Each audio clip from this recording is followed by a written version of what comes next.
Hi all, welcome back to my channel. So നമ്മൾ PSC 10th പ്രിലിംസിൻ്റെ classes ആണ് discuss ചെയ്തിരുന്നത്. ഇന്ത്യൻ ജോഗ്രഫി, ഇന്ത്യയുടെ ഭൂമിശാസ്ത്രം, അതുമായി ബന്ധപ്പെട്ട ക്വസ്റ്റ്യൻസും വരാൻ സാധ്യതയുള്ള ക്വസ്റ്റ്യൻസും അതുപോലെ തന്നെ വന്നിട്ടുള്ള ക്വസ്റ്റ്യൻസും ആ ടോപ്പിക്കായി റിലേറ്റ് ചെയ്തിട്ടുള്ള കാര്യങ്ങളൊക്കെയാണ് നമ്മൾ പ്രീവിയസ് വീഡിയോയിൽ ഡിസ്കസ് ചെയ്തിരുന്നത്. സോ വീഡിയോയിലേക്ക് കടക്കുന്നതിനായിട്ട് മുന്നേ നമ്മുടെ ചാനൽ ആരെങ്കിലും ആദ്യമായിട്ട് കാണുന്നുണ്ടെങ്കിൽ ഒന്ന് സബ്സ്ക്രൈബ് ചെയ്ത് സപ്പോർട്ട് ചെയ്ത് തരണം. അപ്പോൾ നമ്മൾ കുറച്ച് കാര്യങ്ങളൊക്കെ പറഞ്ഞിരുന്നു ഓൾറെഡി. അപ്പോൾ ഇന്ന് നമുക്ക് കുറച്ച് കാര്യങ്ങൾ ഡിസ്കസ് ചെയ്യാം. ഇപ്പോൾ ലോക ഭൂവിസ്തൃതിയുടെ എത്ര ശതമാനമാണ് ഇന്ത്യ എന്ന് ചോദിച്ചു കഴിഞ്ഞാൽ അതിൽ ഉത്തരം വരുന്നത് 2.42% ആണ്. അതായത് 2.42% ലോക ഭൂവിസ്തൃതിയുടെ എത്ര ശതമാനമാണ് ഇന്ത്യ എന്ന ചോദ്യത്തിൻ്റെ ഉത്തരം വരുന്നത്. അടുത്തത്, ലോക ജനസംഖ്യയുടെ എത്ര ശതമാനമാണ് ഇന്ത്യയിലുള്ളത്? ലോക ജനസംഖ്യയിൽ എത്ര ശതമാനം എന്നാണ് ചോദിച്ചിട്ടുള്ളത്. ഇന്ത്യയിലുള്ളത് 17.5%. ഉത്തരം വരുന്നത് 17.5%. പിന്നെ ഇന്ത്യ എത്ര രാജ്യങ്ങളുമായി അതിർത്തി പങ്കുവയ്ക്കുന്നു? ഓൾറെഡി പ്രീവിയസ് ക്ലാസ്സിൽ ഡിസ്കസ് ചെയ്താണ്. എത്ര രാജ്യങ്ങളായിട്ടാണ്? 9 രാജ്യങ്ങളായിട്ടാണ്. ഏതൊക്കെയാ രാജ്യങ്ങൾ എന്നുള്ളതും നമ്മൾ പ്രീവിയസ് ക്ലാസ്സിൽ ഡിസ്കസ് ചെയ്തതാണ്. അടുത്തത്, ഇന്ത്യൻ പ്രമാണിക സമയരേഖ കടന്നു പോകുന്നത്, അതായത് 82 ഡിഗ്രി ഈസ്റ്റ് ലോഞ്ചിറ്റ്യൂഡ് കടന്നു പോകുന്നത് എവിടെയാണ്? ഉത്തർപ്രദേശിലെ അലഹബാദിന് സമീപത്ത് കൂടിയാണ്. അപ്പം അതൊന്ന് നോട്ട് ചെയ്ത് വയ്ക്കുക. ഉത്തർപ്രദേശിലെ അലഹബാദിന് സമീപത്ത് കൂടിയാണ് 82 ഡിഗ്രി ഈസ്റ്റ് ലോഞ്ചിറ്റ്യൂഡ് കടന്നു പോകുന്നത്. അങ്ങനെയാണെങ്കിൽ ഒരു ക്വസ്റ്റ്യൻ വരാം. അലഹബാദ് വാന നിരീക്ഷണത്തിലെ ക്ലോക്ക് ടവർ സ്ഥിതി ചെയ്യുന്നത് എവിടെയാ? മിർസാപൂറിലാണ് അലഹബാദ് വാന നിരീക്ഷണത്തിലെ ക്ലോക്ക് ടവർ സ്ഥിതി ചെയ്യുന്നത്. അപ്പോൾ ഇത്രയും ക്വസ്റ്റ്യൻസ് ഒന്ന് നോട്ട് ചെയ്തേക്കാം. കുറച്ച് അടിസ്ഥാന വിവരങ്ങൾ നോക്കാം. ഇന്ത്യയിലൂടെ കടന്നു പോകുന്ന അക്ഷാംശ രേഖ, അതിൻ്റെ പറയുന്നത് ഉത്തരായന രേഖ ഓർ ട്രോപ്പിക് ഓഫ് ക്യാൻസർ എന്നാണ്. അപ്പോൾ എന്താ പറയുന്നത്? ഉത്തരായന രേഖ എന്ന് പറയുന്നത് എന്താണ്? 23.5 ഡിഗ്രി നോർത്ത് ലാറ്റിറ്റ്യൂഡാണ്. അപ്പോൾ നോട്ട് ചെയ്ത് വെക്കുക. ഉത്തരായന രേഖ എന്ന് പറയുന്നത് എത്രയാ? 23.5 ഡിഗ്രി നോർത്ത് ലാറ്റിറ്റ്യൂഡാണ്. അങ്ങനെയാണെങ്കിൽ ഉത്തരായന രേഖ എത്ര ഇന്ത്യൻ സംസ്ഥാനങ്ങളിലൂടെ കടന്നു പോകുന്നു? എത്ര എണ്ണം? 8 എണ്ണമാണ്. അപ്പോൾ ഏതൊക്കെയാണ് 8 എണ്ണം എന്ന് ഞാനിവിടെ നോട്ട് ചെയ്ത് വെച്ചിട്ടുണ്ട്. ഗുജറാത്ത്, മധ്യപ്രദേശ്, രാജസ്ഥാൻ, മിസോറം, ത്രിപുര, ജാർഖണ്ഡ്, ഛത്തീസ്ഗഡ്, വെസ്റ്റ് ബംഗാൾ. എത്ര സംസ്ഥാനങ്ങളിലൂടെ കടന്നു പോകുന്നു? ഉത്തരായന രേഖ എത്ര ഇന്ത്യൻ സംസ്ഥാനങ്ങളിലൂടെ കടന്നു പോകുന്നു? 8 ആണ് ഉത്തരം വരുന്നത്. 8 എണ്ണത്തിൻ്റെ പേരാണ് ഇവിടെ എഴുതിയിട്ടുള്ളത്. അപ്പോൾ പഠിക്കാൻ വേണ്ടി എളുപ്പത്തിന് ഞാനൊരു കോഡ് തയ്യാറാക്കിയിട്ടുണ്ട്. GM RM JCB T. GM എന്താ? ഗുജറാത്ത്, മധ്യപ്രദേശ്. RM എന്ന് പറയുമ്പോൾ രാജസ്ഥാൻ, മിസോറം. ഇനി JCB പറയുകയാണെങ്കിൽ ജാർഖണ്ഡ്, ഛത്തീസ്ഗഡ്, വെസ്റ്റ് ബംഗാൾ. B എന്ന് ഉദ്ദേശിക്കുന്നത് വെസ്റ്റ് ബംഗാളിലെ ബംഗാളിനെയാണ്. പിന്നെ എക്സ്ട്രാ വരുന്നത് ഒരു T ആണ്. അതെന്താണ്?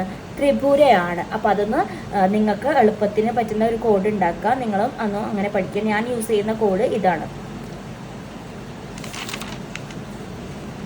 അടുത്തത് നമുക്കറിയാം, ഇന്ത്യൻ സംസ്ഥാനങ്ങൾ എത്ര എണ്ണം വരുന്നുണ്ട്? 28 അല്ലേ.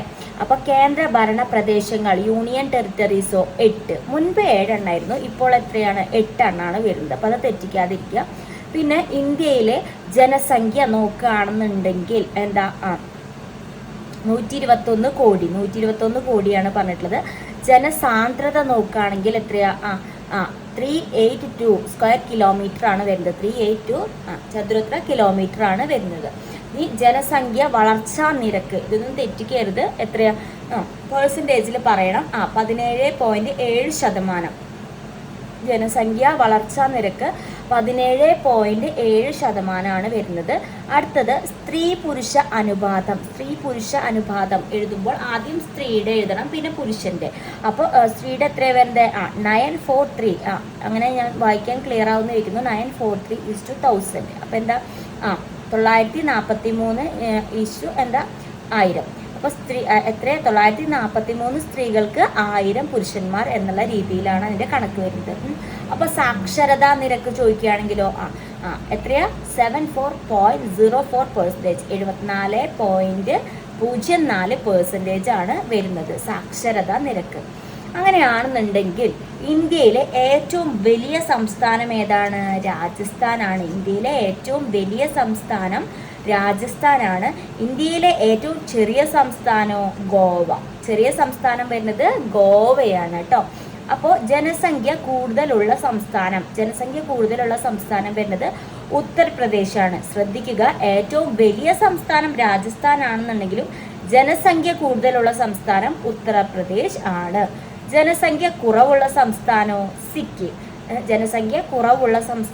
സിക്കിം. അത് അങ്ങോട്ടും ഇങ്ങോട്ടും തെറ്റിക്കാതെ എഴുതാം. അടുത്തത് ജനസാന്ദ്രത എന്നാണ് പറഞ്ഞിട്ടുള്ളത്. ബീഹാർ ആണ്. ബീഹാറിൽ എത്രയാ? 1106 ചതുരശ്ര കിലോമീറ്റർ. 1106 ക്ലിയർ ആവുമെന്ന് വിചാരിക്കുന്നു. ഓക്കെ, 1106. അടുത്തത് ജനസാന്ദ്രത കുറവുള്ളതോ? അരുണാചൽ പ്രദേശിലാണ്. എത്രയാ? 17 ചതുരശ്ര കിലോമീറ്റർ. ഓക്കെ, അടുത്തത് ജനസംഖ്യ വളർച്ചാ നിരക്ക് കൂടുതൽ മേഘാലയയിലാണ്. മേഘാലയയിൽ എത്ര വരുന്നത്? 27.95%. 27.95% എന്ത്? ജനസംഖ്യ വളർച്ചാ നിരക്ക് കൂടുതൽ വരുന്നത്. അടുത്തത് ജനസംഖ്യ വളർച്ചാ നിരക്ക് കുറവ് വരുന്നത് എവിടെയാണ്? നാഗാലാൻഡിലാണ്.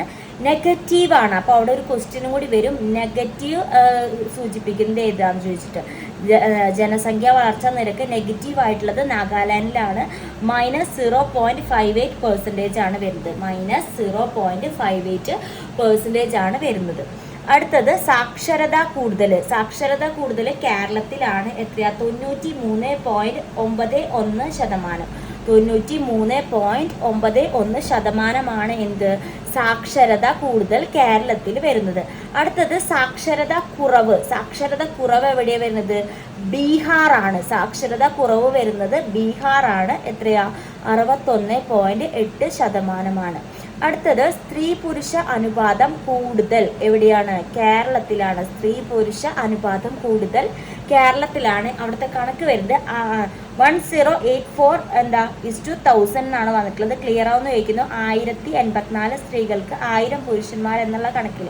ഓക്കെ, അടുത്തത് സ്ത്രീ പുരുഷ അനുപാതം കുറവ് ഉള്ളത് എവിടെയാണ്? ഹരിയാനയിലാണ്. ഹരിയാനയിൽ എത്രയാണ് വരുന്നത്?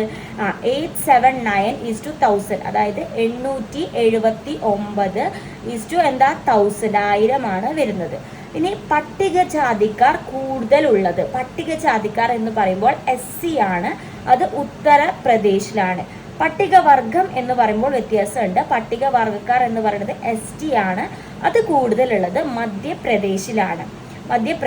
അപ്പം അങ്ങോട്ടും ഇങ്ങോട്ടും തെറ്റിക്കരുത്. SCയും STയും തെറ്റിക്കരുത്. അടുത്തത് ശതമാനാടിസ്ഥാനത്തിൽ പട്ടികജാതിക്കാർ കൂടുതൽ. ശതമാനത്തിന്റെ കണക്ക് നോക്കുകയാണെങ്കിൽ പട്ടികജാതിക്കാർ കൂടുതലുള്ളത് എവിടെയാണ്? പഞ്ചാബിൽ ആണ്. ഓക്കെ, പിന്നെ പട്ടികവർഗക്കാർ ശതമാനാടിസ്ഥാനത്തിൽ കുറവുള്ളത് എവിടെയാണ്? മിസോറത്തിലാണ്. കൂടുതലല്ല, കുറവാണ് കേട്ടോ. പട്ടികവർഗക്കാർ തന്നെയാണ്. അത് പട്ടികജാതിക്കാർ എന്ന് പറയുന്നത്.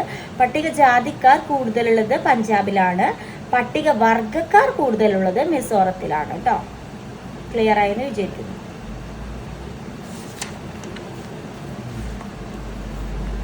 ഇനി വനവിസ്തൃതി കൂടുതലുള്ളത് മധ്യപ്രദേശിലാണ്. വനവിസ്തൃതി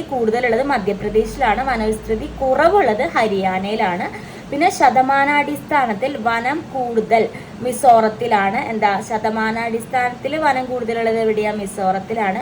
ശതമാനാടിസ്ഥാനത്തിൽ വനം കുറവുള്ളത് എവിടെയാണ്? ഹരിയാനയിലാണ്. അപ്പോൾ ശതമാനാടിസ്ഥാനത്തിലും വിസ്തൃതിയുടെ കൂടുതലും കുറവും പറയുമ്പോൾ അങ്ങോട്ടും ഇങ്ങോട്ടും തെറ്റരുത്. ശതമാനത്തിൽ വ്യത്യാസം വരുന്നുണ്ട്.